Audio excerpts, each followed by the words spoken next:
I think he was physically cooked and done. Carlos Alcaraz stumbled away from the Miami baseline appearing utterly drained, like someone who had forgotten the meaning of rest. Truthfully, that exhaustion was far more literal than spectators realized. It was March 22, 2026, during the third round. The planet's top-ranked athlete faced Korda, a player sitting at 36th in the global standings. A brutal 6-3, 5-7, 6-4 defeat rattled the tennis world, yet the most chilling detail remains largely ignored by the press. Midway through the second set, Alcaraz approached his coach while live microphones captured his haunting confession. "I just can't do this anymore. I want to go home, man." The crowd froze as the broadcast transmitted his soul-crushing plea to every corner of the globe. Following that public collapse, Lopez admitted to Eurosport Spain that the staff was fully aware of the fragility they brought to Florida. Those words are haunting for any supporter, proving the champion's closest allies watched him enter battle knowing he was already mentally fractured. His most trusted confidants essentially ushered a compromised warrior onto the court, fully expecting the inevitable breakdown. A seasoned analyst has now pinpointed exactly why the inner sanctum shares the blame for this tragedy, offering a truly brutal explanation. Join our community immediately. We are peeling back layers on a crisis that stretches far beyond a single tournament loss. We must begin with the individual who finally connected these dots and then trace the timeline back to its source. Shortly after the Miami disaster, head coach Samuel Lopez sat down with Eurosport Spain to address the fallout. Journalists grilled him specifically regarding that heartbreaking moment that had already trended across every social platform. While his response was polished and professional, his admission that the staff anticipated this struggle felt like a jagged blade. The defeat didn't shock them, nor did the emotional tailspin. They had been waiting for the wheels to fall off. This implies a deliberate choice was made to push a drained number one into a high-stakes 10,000-point event at half strength. This wasn't an accident, but rather the culmination of strategic scheduling errors by those holding the reins of his professional life. These managers ignored the sirens blaring from a former Grand Slam winner who saw this disaster looming months in advance. Marion Bartoli, this legendary champion and brilliant strategist, voiced a prophetic warning in December 2025 that most people simply brushed aside. Florida wasn't her primary focus then. Bartoli was dissecting the Ferrero departure, yet her insights perfectly predicted the psychological wall the Spaniard would hit 90 days later.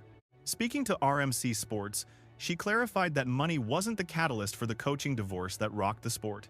The conflict stemmed from the grueling itinerary his handlers demanded, specifically the high-pressure exhibitions shoved into vital recuperation slots. Ferrero fought a losing battle against the team's insistence on filling every rest window with money-making appearances. Bartoli noted that the coach's stance was uncompromising regarding the player's long-term health. "He is prone to physical breakdowns, making real downtime essential," a warning that fell on deaf ears within the management camp. The relentless cycle of commercial matches persisted until the coach had no leverage left to protect his athlete. This context is vital because the Ferrero exit isn't just history. It is the blueprint for the current disaster. The Miami meltdown is built on the ruins of a 7-year partnership with the man who molded him. This duo secured 24 trophies and 6 majors, establishing themselves as the gold standard for coaching relationships today. In 2025, Ferrero clinched Coach of the Year honors for the second time while guiding his protégé to greatness. Just 6 days after that accolade, on December 17, 2025, the partnership was abruptly dissolved before a shocked public. While the sport reeled, reports from Spain began to reveal a story where the player had almost no say in his own destiny. The man who taught him to swing a racket, Carlos Santos, spoke with Eurosport Spain, delivering a blunt assessment of the power dynamics behind the scenes. He claimed the patriarch is the true architect of these moves, before dropping a revelation that changes everything for the fanbase. According to him, the champion wanted his mentor by his side indefinitely, regardless of the management's agenda. Think about that. Both the athlete and the strategist desired to continue, yet an invisible force severed their bond. RNE Deportes corroborated this, citing another early mentor, Kiko Navarro, who witnessed the same internal friction. Removing his mentor wasn't his call. Insiders informed the outlet Clay that shadowy figures within his entourage orchestrated the exit against the player's personal wishes. Reporter Jose Morgado noted that the toxic atmosphere had been festering since late 2024, hidden far from the public eye. He revealed that during the high-stakes talks over new agreements, Tension simmered within the Alcaraz camp as Ferrero's traditionalist philosophy clashed with the vision of the people pulling the strings. Rumors from insiders suggested a hunger for a fresh approach, specifically hunting for a superstar mentor with a legendary playing pedigree. Word on the street was that his kin were eyeing none other than Andy Murray to take the coaching reins. During the 2026 Australian Open, Carlos finally broke his silence on the boiling locker room politics. "There's been this push to surround me with retired legends," he admitted, "but it feels like an injustice to those already here." Without being asked, he shielded Samuel Lopez, insisting that greatness as a coach isn't reserved only for former world number ones. It was a rare sight, a 22-year-old kid standing his ground against the very people managing his own career. This isn't just typical athlete-team friction, it's a full-blown internal war. He's trapped between his tactical allies and his financial architects, and those boardroom calls are what left him broken by the time he hit Miami. Just scan his brutal itinerary in the lead-up to that shocking third-round collapse in Melbourne this past January. 7 grueling bouts, a 5-set marathon against Zverev, then a soul-crushing showdown with Djokovic in the finale. Instead of hitting the recovery room, Carlos was immediately ushered onto a plane bound for the Qatar Open. Italian media revealed that a massive $1.2 million appearance fee lured both stars to Doha, a payday dwarfing the actual $529,945 winner's trophy. Though he hoisted the silverware in the desert, he pocketed the cash and instantly pivoted toward the relentless grind of the North American hard-court season. The desert heat of Indian Wells was his next stop without a moment to breathe. He surged into the semis until Medvedev snapped his 16-match tear with a sharp 6-3, 7-6 masterclass, leaving him zero recovery time before Miami. Veteran coach Mark Pecci, a man who knows the elite game, cut through the noise. "We're overlooking just how youthful Carlos really is. Fresh off becoming the youngest player to ever conquer all 4 majors, he's been jet-setting through the Gulf, then battling through the marathon weeks in the California desert. That physical debt is crushing, yet his management team seems to have prioritized the bank account over his well-being." Ex-pro Andrea Petkovic doubled down on the concern, highlighting the tactical tragedy of his current path. She noted that his thunderous forehand thrives on the slow bounce of Indian Wells, which ironically makes him work twice as hard. By the time he clears that hurdle and lands in Florida, his gas tank is completely empty. Conquering both March tournaments is a physiological nightmare for Carlos compared to his peers because of how much energy he burns. Yet those managing his calendar completely ignored the biological toll of his high-octane game. This very looming disaster was exactly what Ferrero warned about before he was unceremoniously shown the exit. Before the 2026 circuit even launched, legend Todd Woodbridge rang the alarm bells with a chilling prediction. He observed that whenever Ferrero isn't in the player's box, Alcaraz's level drops off a cliff. He pointed to that anxious glance. Carlos gives his team a desperate search for stability that exposes a young man lost without his mental rock. This wasn't just a hunch from the commentary booth. He was dissecting a recurring pattern of collapse seen time and time again. In Miami, when Carlos told his team he just wanted to quit during the second set, we finally saw that inner doubt explode under the bright lights. Give credit where it's due. Lopez navigated the ensuing media firestorm with total grace. He refused to point fingers or blame the management for the meltdown. He stayed stone-faced about the world rankings, even as Jannik Sinner began closing the gap at terrifying speed. Following Sinner's flawless march through the March events, Lopez dismissed the ranking hysteria, insisting that the long game is all that matters.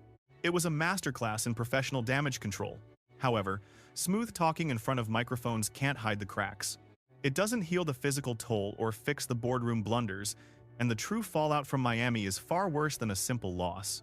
Sinner is now a mere 1,190 points behind, with a totally clean slate for the upcoming clay season. Since he was sidelined during his 2025 suspension, every win he gets now is pure profit. Carlos, however, is walking a tightrope, defending 1,000 points in Monte Carlo plus titles in Rome and Paris. The mathematical weight resting on his shoulders over the next 60 days is suffocating. He's heading onto the dirt already smelling of burnout, with his mind and body clearly reaching their breaking point. By cramming his calendar throughout the opening months of 2026, his management team effectively stripped away any safety net for his most critical season peaks. Seeking to quell the rising panic, former mentor Goran Ivanisevic insisted these recent stumbles shouldn't be mistaken for a full-blown meltdown. Purely on paper, A 17-2 record paired with 2 trophies suggests his performance level remains nothing short of elite. Nevertheless, even Ivanisevic confessed that seeing Korda pull off that victory in Miami caught him completely off guard. He wasn't alone. That is the kicker. When you are supposedly invincible, the specific way you crumble exposes every hidden crack in the armor. This wasn't some epic, toe-to-toe battle against a rival playing the best tennis of their life deep in a tournament. We witnessed a premature third-round collapse where the planet's top-ranked athlete looked ready to quit well before the final point was played. Here was a champion whose own inner circle conceded they walked into the arena fully aware he was physically shattered. His raw ability isn't up for debate. That has never been the problem here. When he is healthy, focused, and backed by a sane foundation, Alcaraz stands as arguably the most lethal force in the modern game. Just recall that legendary Melbourne run, where he dragged himself back from the brink in that deciding 5th set against Zverev. Toppling Djokovic to finalize a career Grand Slam at just 22 years old cemented his status as a once-in-a-lifetime phenomenon. The real mystery is whether his handlers will actually overhaul their failing strategy to safeguard his gift for the long haul.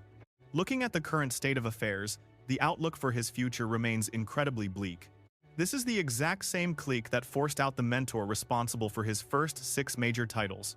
These are the people who traded his recovery time for lucrative exhibition matches, marching him into Miami as a shell of himself before admitting the disaster.